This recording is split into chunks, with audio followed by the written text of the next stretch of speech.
नमस्कार, हम हैं मणिपाल फिनटेक, भारत का भरोसेमंद गोल्ड लोन। आज हम बात करने जा रहे हैं उन महिलाओं की जो अपने सपने और आत्मविश्वास के साथ अपने परिवार को ही नहीं बल्कि पूरे समाज को एक नई दिशा दिखा रही है। मैं लतिका और आज मैं आपको लेकर आई हूँ मणिपाल फिनटेक के हेड ऑफिस में। स्वागत है आपका हमारे पॉडकास्ट में सेलिब्रेटिंग विमेन सेलिब्रेटिंग ड्रीम्स में। आइए मिलते हैं हमारे अगले मेहमान से। नमस्कार, मेरा नाम काजल है। मैं दिल्ली से हूँ और मैं करंटली गुड़गांव में वर्किंग हूँ। मेरा आपसे पहला सवाल ये है कि महिलाओं के लिए आर्थिक स्वतंत्रता क्यों जरूरी है? देखिए, मेरे हिसाब से फीमेल्स को फाइनेंशियल अवेयरनेस होना आज के टाइम पे काफ़ी ज़्यादा ज़रूरी है, क्योंकि आज के टाइम पे पैसा कमाना ही काफ़ी नहीं है। उन्हें कैसे आपको यूज़ करना है, कैसे मैनेज करना है, कैसे इन्वेस्ट करना है, ये चीज़ भी आपको पता होनी चाहिए, ताकि आप अपना और अपनी फैमिली का फ्यूचर फाइनेंशियली सुरक्षित कर सको।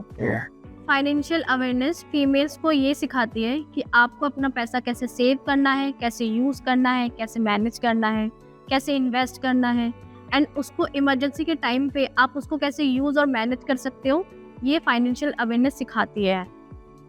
जैसे आपने सुना ही होगा, जब एक फीमेल एजुकेटेड होती है तो उसकी पूरी फैमिली एजुकेटेड होती है। उसी तरीके से जब एक फीमेल फाइनेंशियल अवेयर होती है तो वो अपना ही नहीं, अपनी फैमिली का भी फ्यूचर सिक्योर करती है। काजल, आपने बहुत अच्छा कहा और ये बात बहुत सही थी कि हमारे लिए फाइनेंशियल लिटरेसी बहुत इम्पोर्टेंट। आजकल फिर भी हम देखते हैं कि हम 2025 में रह रहे हैं, फिर भी पुरुष हमारे फाइनेंशियल डिसीजंस, हमारे फैसले लेते हैं, जबकि महिलाएं थोड़ी पीछे हैं इन सब चीज़ों में। आप इसका कारण बता सकते हैं क्यों?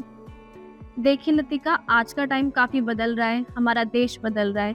करंटली हमारी फाइनेंशियल मिनिस्टर भी एक फीमेल है, बट ये बात भी कहीं ना कहीं सच ही है कि मोस्टली फाइनेंशियल डिसीजन फैमिलीज़ में मेल्स ही लेते हैं।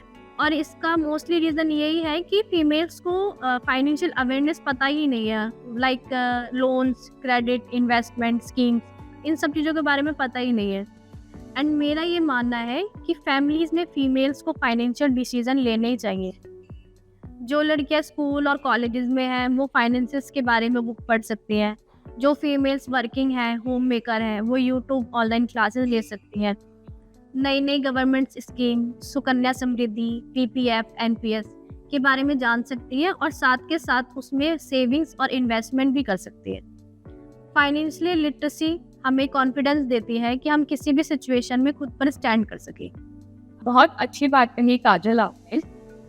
मैं आपसे जानना चाहूंगी, इस डिजिटल जमाने में महिलाओं को किन 3 चीजों के बारे में पता होना चाहिए? सबसे पहले उन्हें सेविंग्स और इन्वेस्टमेंट का बेसिक नॉलेज होना चाहिए। दूसरा, उन्हें digital banking and UPI transaction के बारे में नॉलेज होनी चाहिए। और तीसरा है लोन्स एंड क्रेडिट ऑप्शन के बारे में नॉलेज होनी चाहिए। सही कहा काजल आपने। अगर महिलाओं को आर्थिक जागरूकता हो तो सही तरीके से उसका इस्तेमाल कर सकती है। हम आगे बढ़ते हैं कुछ प्रश्नों के साथ, जिसे आपको आंसर देना पड़ेगा सिर्फ एक शब्द में। कार लेने के लिए आप लोन या कैश से करेंगे? लोन। पार्ट पेमेंट्स और EMIs plus part payment. Gold या शेयर मार्केट? गोल्ड। आर्थिक आजादी विकल्प है या जरूरत? जरूरत। Best investment? Of course mutual fund. तो ये थी हमारा आज की बातचीत। हमने जाना कि क्यों महिलाओं के लिए आर्थिक आजादी जरूरी है। याद रखें, जब महिलाएं आर्थिक जागरूक होती हैं तो वो अपने परिवार के लिए ही नहीं, पूरी दुनिया के लिए एक नई दिशा लेके आती हैं। Manipal fintech, your dreams are big.